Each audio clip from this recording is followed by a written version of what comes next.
Kumonti na raw yung nagre-reserve, nagbubuking.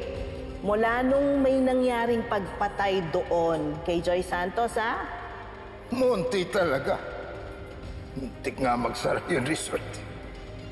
Paano? Takot yung mga tao. Buong akala ko, matinong tao yung si Carol. Di ko akalain. Mamamatay tao pala. Ano? Oy! Pati nung tao yung Carol na yon. Hindi siya pumatay dun sa Joy. We! Lasing ka na yata eh. Hindi ako lasing. Marami lang ako nainom. Pero kitang-kita ng dalawang mata ko kung sino yung totoong pumatay. Sino? Sino yung totoong nakapatay kay Joy?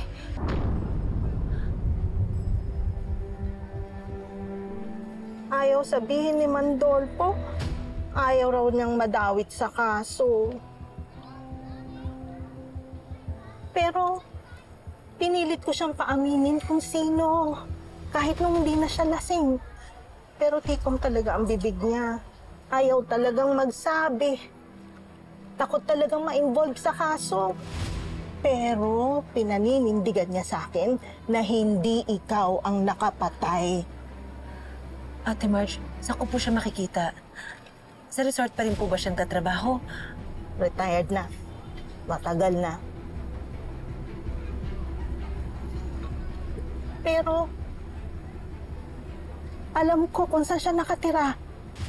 Dalhin mo po kami sa kanya, please. Kailangan ko po ng taong testigo na hindi naman po talaga akong pumatay kay Joy.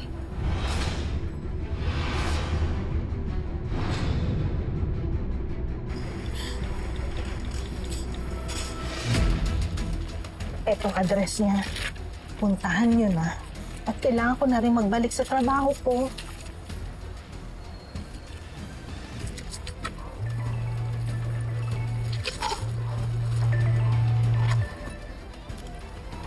Hello, Manang Pilar. May problema po ba? Meron. Nanggaling dito yung gagang Ronnie. Nananakot. Meron na daw siyang mga testigong ihaharap kay Wilfred para patunayan na ikaw si Carolina Astor. Sino daw? Naku, hindi niya sinabi. Pero ang sabi niya, mga, hindi isa, marami. Kaya siguro malakas ang loob nun pumunta dito. Kasi meron na siya mga testigo. Gusto niya kontakin mo siya agad. Or else daw, magsusumbong siya kay Wilfred. Asan ba kayo? Umuwi na kaya kayo? O kaya, tawagan mo kaya siya? Naku, hindi ko na alam. Asan ba kayo? Manang, babalikan ko na lang po kayo, ha. Meron lang po kaming kinakausap. O sige, umuwi na kayo, ha? Mag-ingat kayo. Ate, ano sabi ni Manang Pilar? Kailangan na talaga natin mahanap si Mang Dolfo. Kailangan maunahan natin si Ronnie. Kailangan malinis natin yung pangalan ko na hindi naman talaga akong pumatay kay Joy. Kailangan natin mahanap yung taong yun. Kaya nga, puntahan niyo na. Sorry uli kung kasama ako sa naniwala na ikaw may sala, Carol. Ate Marge, maraming salamat po. Napakalaki po nung natulong niyo sa akin. Salamat po.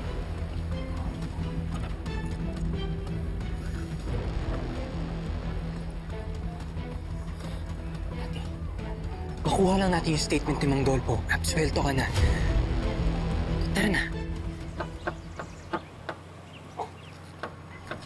Tao po.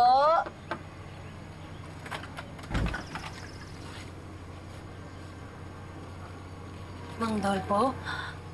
Wala dito ang Kuya Dolfo. Nasa Maynila ang kapatid ko. Tagal na siyang kinuha ng anak niya. Sino po ba kayo? Saan mo sa Maynila? May address ba kayo? Naku, wala. Hindi kami nag-uusap noon.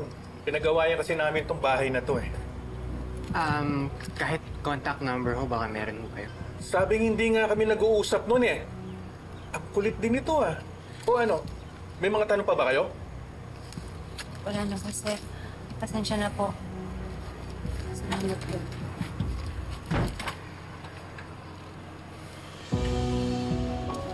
Ay, nako. Para namang nag-share na tayo ng punta nito, ate.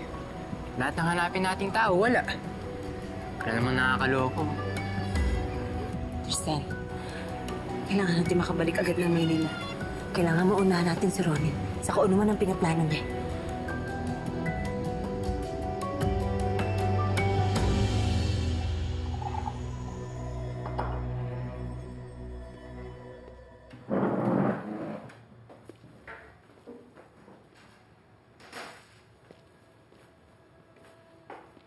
Celebratory mode? Guess what? May mga tetestigo na ako na magsasabing si Lorena Herrera at Carolina Aston ay iisa. Saan mo naman sila nahanap? At paano? Well, this private investigator helped me. And in fairness, mabilis siyang kumilos. Unlike you. Pero, it's okay. Don't worry about it. No more hard feelings sa'yo. Because I am such in a good mood to bother about that. Hindi ko naman alam na umabot ka na pala sa puntong nagpapa-private investigator ka na. Sino yan? It doesn't matter.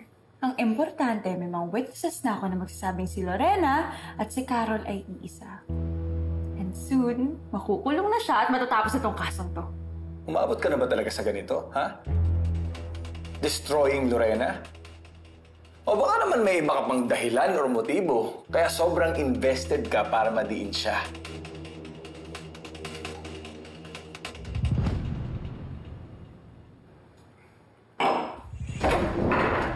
Can you please shut up? I am such in a good mood today. So let me enjoy my moment. Don't ruin it.